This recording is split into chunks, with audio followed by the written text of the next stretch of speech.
How to change Twitter or X display name. It is quite easy and simple to change Twitter or X application's account display name. Follow all the steps one by one till the end. Now let's get started. Launch Twitter or X application on your device. Ensure to log in or sign into your particular account. Tap Profile at the top left corner of the screen. On the side panel, choose your profile.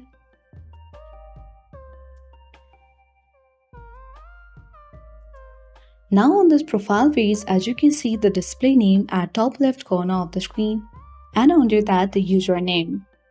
Let's select Edit Profile at top right corner of the screen and you can easily tap on the name at the top of the screen.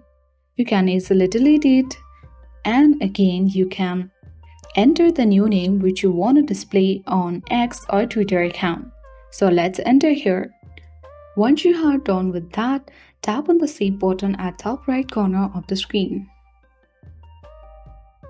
And that's it. We have successfully changed the display name on Twitter or X. I hope this video was helpful and informative for you. If it was, then make sure to hit the like button, subscribe our channel if you are new and press the notification bell for more updates.